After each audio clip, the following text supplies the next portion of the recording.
Assalamualaikum warahmatullahi wabarakatuh. Sahabat RTV, kembali lagi bersama saya Nida Robaniati di sini pada segmen Jelajah Ramadan. Pada episode kali ini saya akan mengajak kalian semua untuk menjelajahi beberapa spot di Kota Torun yang bisa dijadikan alternatif untuk ngabuburit.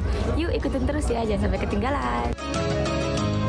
Spot yang pertama, kita bisa mengunjungi patung Nikolaus Kopernikus, yaitu ilmuwan yang terkenal akan teori heliocentrisnya. Teori yang menyebutkan bahwa matahari adalah pusat dari tata surya. Seperti yang teman-teman bisa lihat di sini, banyak sekali orang-orang yang ngasih kiriman bunga, orang-orang berfoto.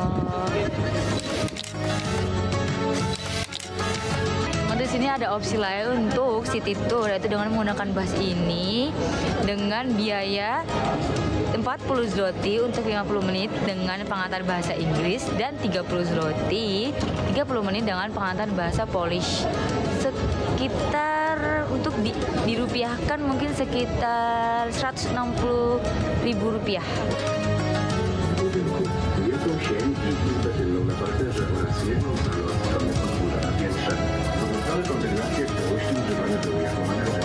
Selanjutnya, saya akan mengajak kalian semua untuk mengunjungi satu spot unik di Kota Torun, yaitu sebuah tembok yang bisa mengetahui bagaimana ketulusan hati kita. Ada spot yang unik, yaitu sebuah tembok yang bisa menggambarkan kepribadian kita, bisa menunjukkan bagaimana kita itu sebenarnya, apakah kita orang yang baik atau yang kurang baik, bisa dibuktikan di tembok ini nih teman-teman. Konon katanya jika kita bisa stick di tembok ini tanpa gerak-gerak, itu menunjukkan bahwa kita mempunyai hati yang baik, dan sebaliknya juga. Menurut saya, teman-teman harus coba sih kalau teman-teman datang ke Kota Torun.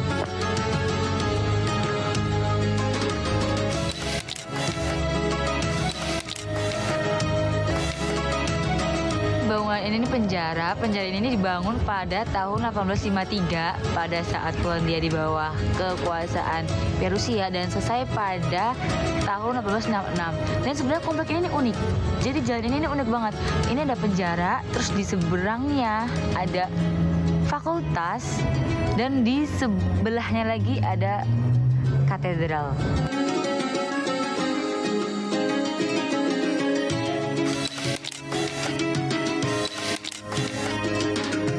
Kalau kita jalan sekitar 10 meter dari penjara itu, teman-teman bisa nemuin planetarium. Di sini museum.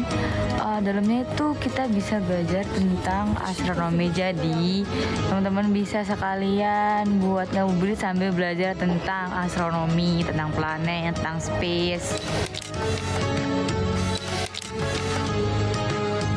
Ya, nggak kerasa banget ya teman-teman, kita udah sampai di penghujung jelajah Ramadan kali ini. Makasih banget buat teman-teman yang udah temenin saya dari awal hingga akhir. Saya Nida Robaniati dari Torun, pamit undur diri. Wassalamualaikum warahmatullahi wabarakatuh.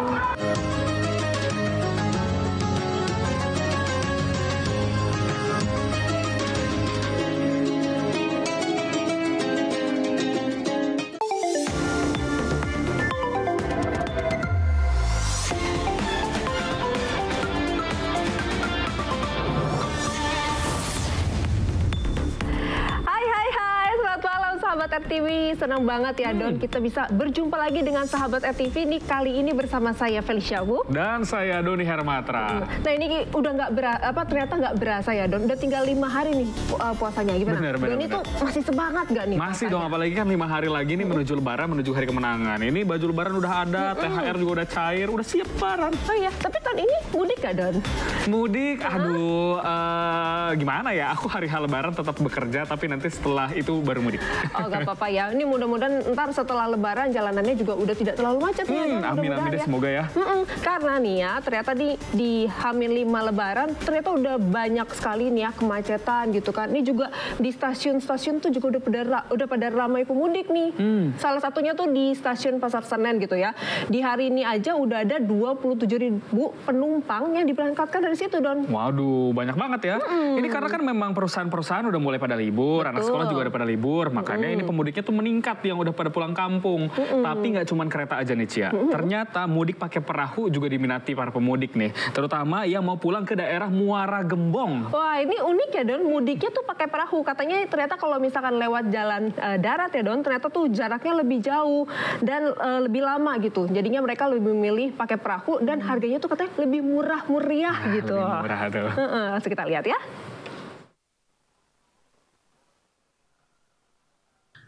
Lonjakan penumpang mulai terlihat di Stasiun Senen, Jakarta Pusat Rabu siang. Kota yang menjadi tujuan favorit pemudik yang berangkat dari stasiun ini adalah Semarang, Yogyakarta, dan Purwokerto.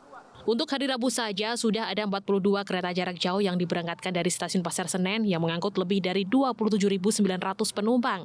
Berdasarkan data, sejak H-10 hingga H-5 Lebaran, sudah 700.000 penumpang yang diberangkatkan dari 2 stasiun di Daob 1 Jakarta menuju kota-kota di Jawa Barat, Jawa Tengah, Yogyakarta, dan Jawa Timur. Lonjakan penumpang diprediksi akan terus meningkat di hari Lebaran pada 31 Maret hingga 1 April. Untuk mengantisipasi lonjakan penumpang, KAI menyiapkan 1.080 perjalanan kereta tambahan di beberapa rute favorit. Tak hanya jalur darat, di jalur transportasi air pun mengalami peningkatan penumpang. Beberapa hari terakhir, dermaga kampung nelayan di aliran Kali Cakung, Dren Cilincing, Jakarta Utara lebih sibuk dari biasanya. Pasalnya, jelang Idul Fitri, moda transportasi perahu yang berangkat dari dermaga ini menjadi pilihan utama warga yang akan berlebaran di kampung halamannya.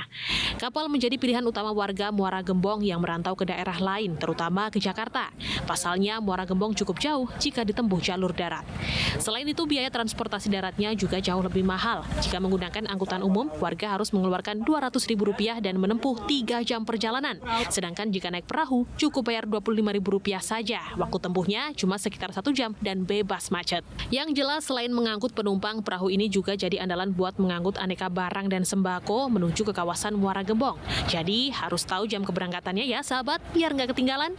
Dari Jakarta, Tim Liputan, RTV. Wah, ini hype mudiknya udah kerasa banget ya ngelihat liputan-liputan yang tadi.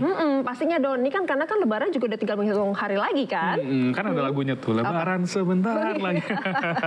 Nah, tapi nih yang berikut ini ada yang mudik yang terbilang nekat tapi sehat. Tunggu. Ini maksudnya mudik nekat tapi sehat tuh kayak gimana Don? Jadi gini nih, ada pemuda di Banten yang dia tuh memudik ke daerah Jawa Tengah, tapi pakai cara goes alias pakai sepeda. Kebayangkan gimana jauhnya? Gimana tuh ya mudiknya? Kita lihat aja informasinya.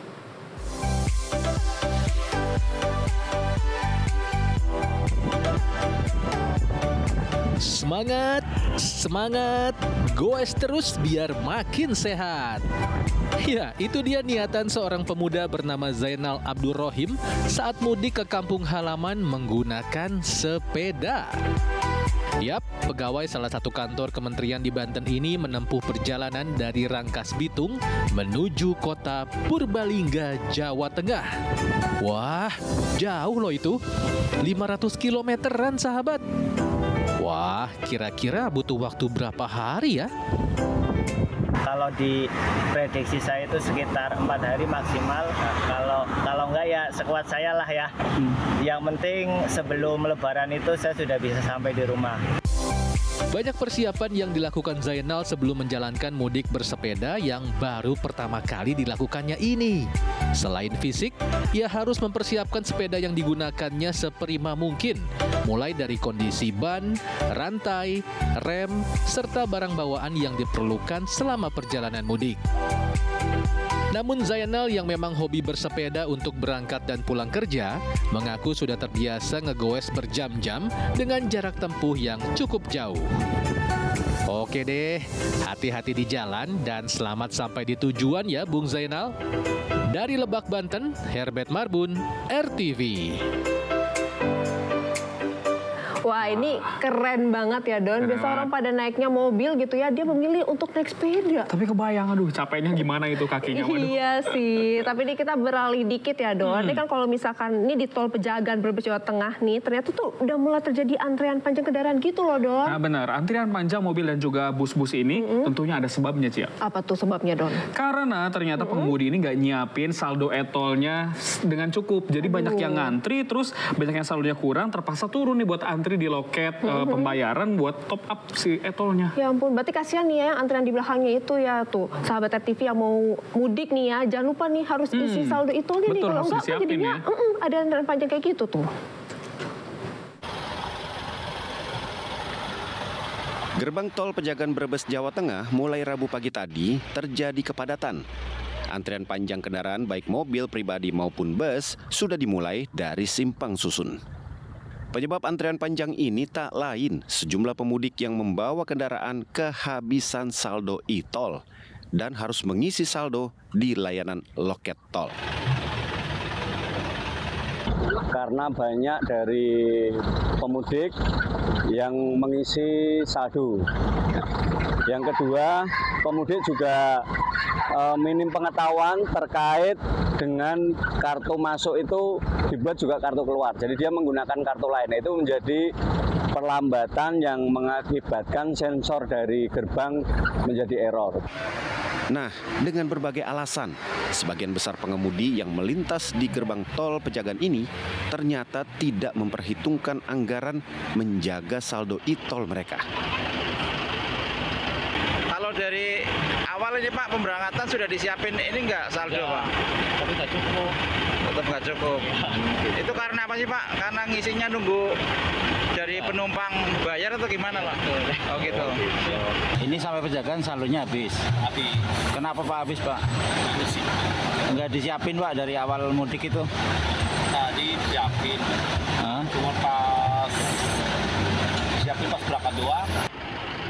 Gerbang tol Pejagan menjadi favorit pemudik yang akan menuju kota-kota di selatan Jawa Tengah seperti Purwokerto, Kebumen, dan Yogyakarta. Sementara arus kendaraan yang keluar tol Pejagan di Simpang 3 Pejagan menuju ke Tanggungan arah Purwokerto masih relatif ramai lancar. Sementara itu di pantauan lalu lintas selepas exit tol Pejagan sudah mulai diberlakukan rekayasa jalan satu arah oleh Satlantas Polres Brebes. Meski masih terpantau ramai lancar, rekayasa dilakukan untuk mengantisipasi terjadinya kepadatan arus mudik dari exit tol Pejagan menuju selatan Jawa dan sebaliknya. Sistem satu arah ini berlaku untuk semua kendaraan tanpa kecuali sampai tanggal 8 April 2025. Dari Brebes, Jawa Tengah, Ridwan Pamungkas, RTV. Wah, ini mudik-mudik kan udah mulai ramai di mana-mana, jadi udah mulai kerasa banget nih suasana lebarannya. Apalagi THR udah pada cair. Tapi tunggu dulu dong, ternyata ini belum bisa pada happy-happy banget nih soal THR. Lah, kenapa emangnya? Iya, jadi ternyata nih kita harus prihatin ya, karena ternyata masih ada sahabat-sahabat kita nih yang masih belum dapat THR, ada juga yang udah THR-nya dibayar tapi nggak sesuai, ada juga yang terlambat dibayarnya dong THR-nya. Waduh, iya banget nih.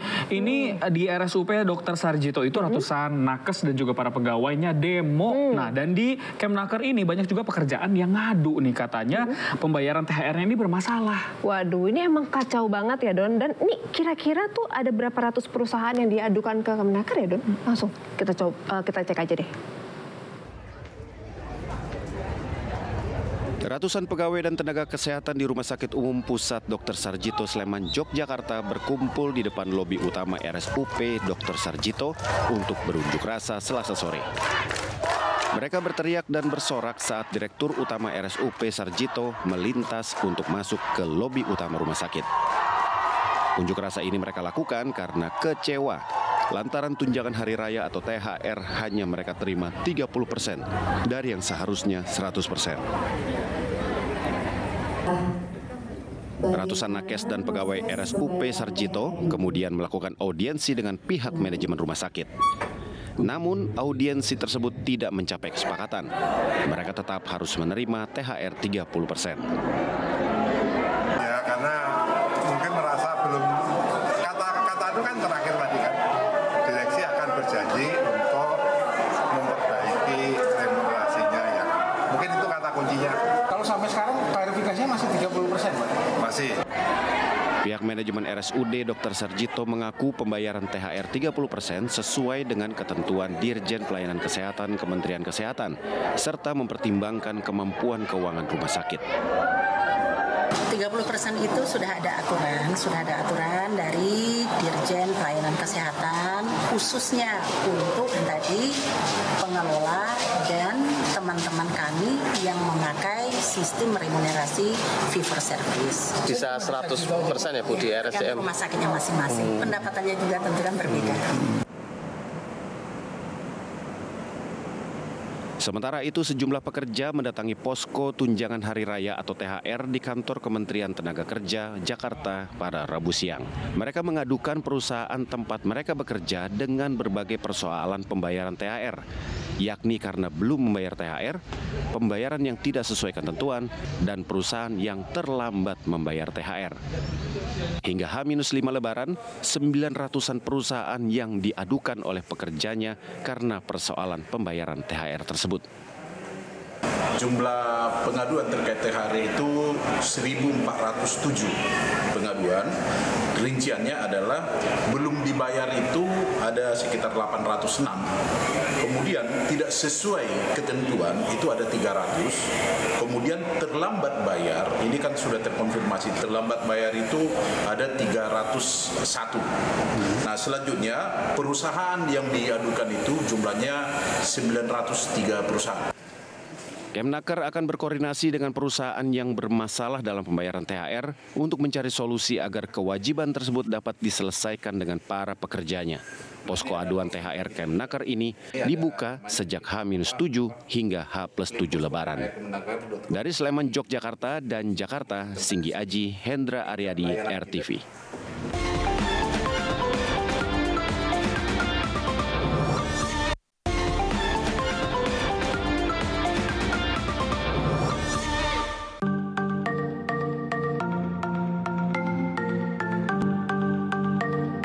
Halo sahabat RTV, makin deket Lebaran nih.